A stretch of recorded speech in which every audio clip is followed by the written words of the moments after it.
Hey guys, Zach Marsh here, and my history project is on 10.1, um, and it starts with desert and town life.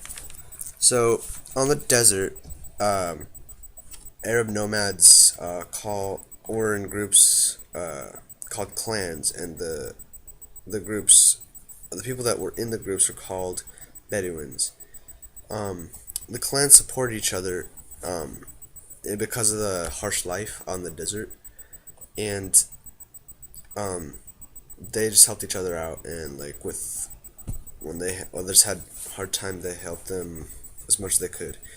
And by the early 600s, many Arabs had chosen to settle in the oasis instead of the desert, where life was a lot easier.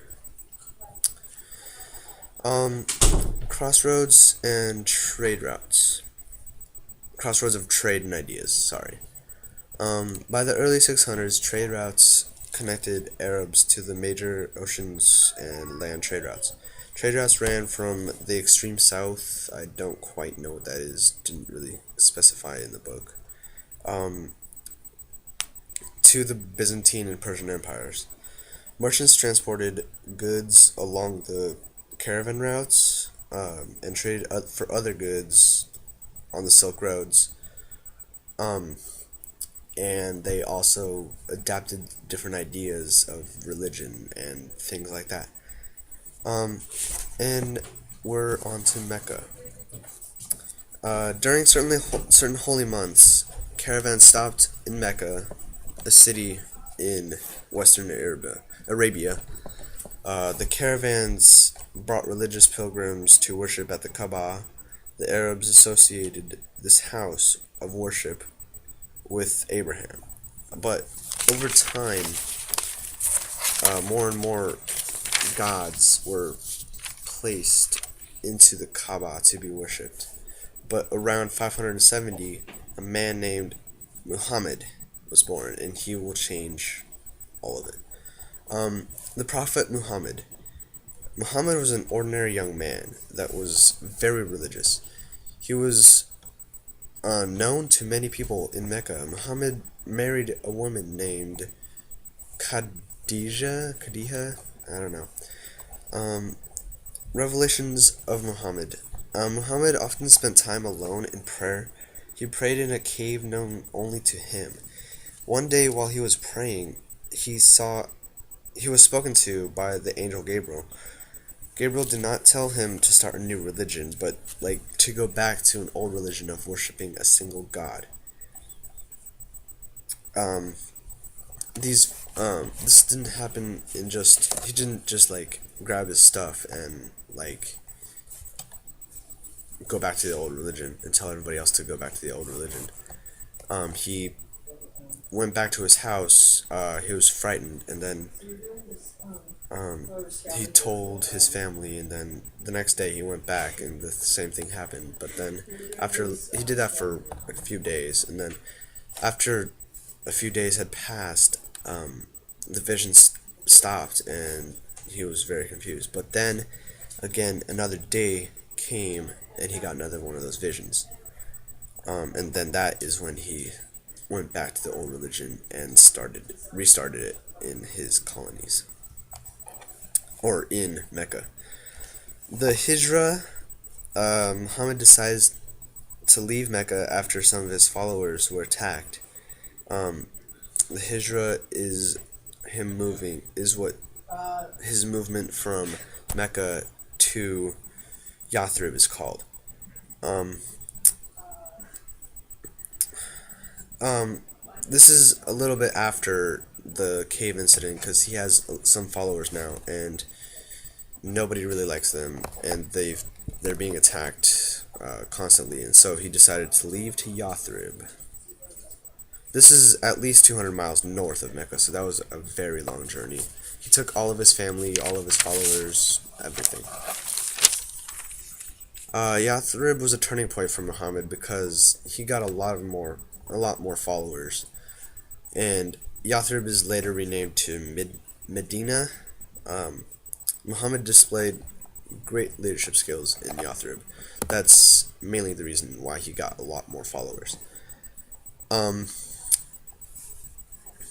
Muhammad made an agreement with that joined his people with both Arabs and Jews, which is huge.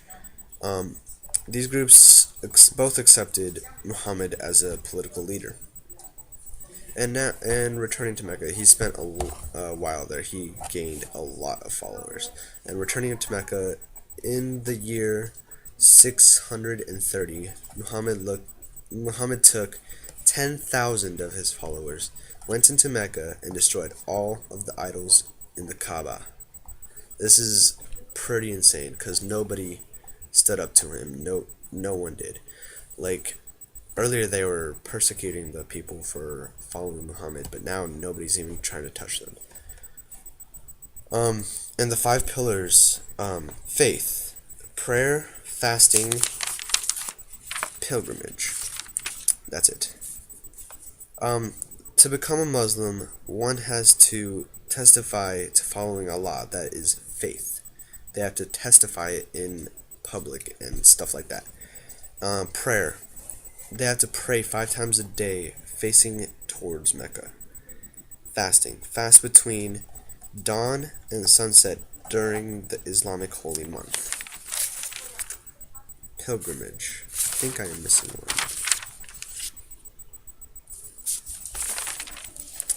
I am, but I know what it is. Pilgrimage. All Muslims who are able must perform the pilgrimage to Mecca at least once. And the last one is like the Samaritan's Purse. They have to like give money to the poor and help out whenever they can. A way of life. It's not just a religion, it's a way of life. So, living by the 5 pillars means that Muslims live their religion while serving their community. There are other requirements to living Muslim. Believers are forbidden to eat pork or drink intoxicating beverages such as wine or beer and stuff like that. They have no they have no priest or central religions, like Christianity. They just have Christianity and Catholic. I don't know what the plural is, or the thing is, but Catholic, and they just have the one. Sources of authority: Allah, the one true God in their religion, who they believe to be the same God that Christians worship. The Quran, a holy book that was supposed to be passed down from Allah to Muhammad. The Sunnah, or the example of Muhammad's life. And the Sharia, system of law, religious family life. Sorry, not religious. Regulating family life. Okay. Links to Judaism and Christianity. To Muslims, Allah is the same God that the Christians worship. However, they believe Jesus to be only another prophet, not the Son of God.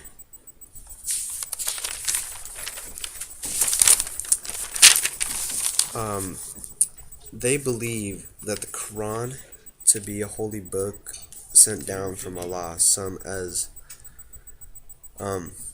Christians believe with the Bible.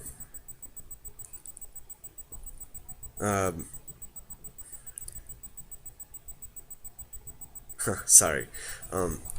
They believe that the Quran perfects the earliest revelation to them, like it explains things.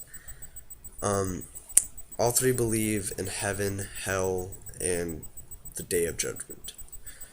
Muslims trace ancestry to Abraham, same as both Jews and Christians do. That's it.